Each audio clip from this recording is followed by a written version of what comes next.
I grew up as a Palestinian Muslim, and I was taught to never seek peace with Jews.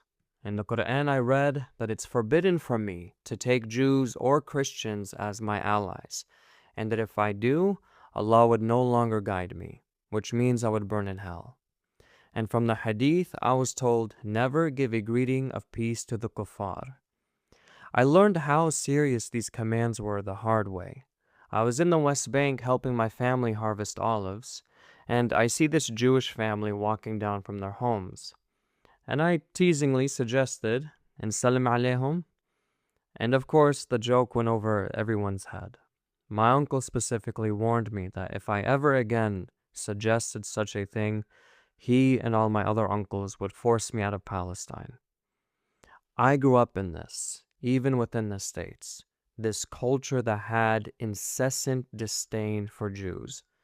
As a small child, I was taught Muhammad's prophecy that the last hour, Yom al-Qiyamah, will not come until the Jews side with the Dajjal and the Muslims war against the Jews and wipe them out. So in a Muslim's mind, a Jewish state with a strong military is a threat that must be defeated in order for the day of judgment to come. Consider the implications of this. This isn't about land. It's not even about Al-Aqsa Mosque. It doesn't matter if Israel picks itself up and moves to the North Pole. As long as there is a strong Jewish presence anywhere, the Muslim Ummah will still hate them and see them as a threat. The Qatari Sheikh Muhammad al-Muraykhi said it best when he said, "We do not treat the Jews as our enemies just because they occupied Palestine, or because they occupied a precious part of our Arab and Islamic world.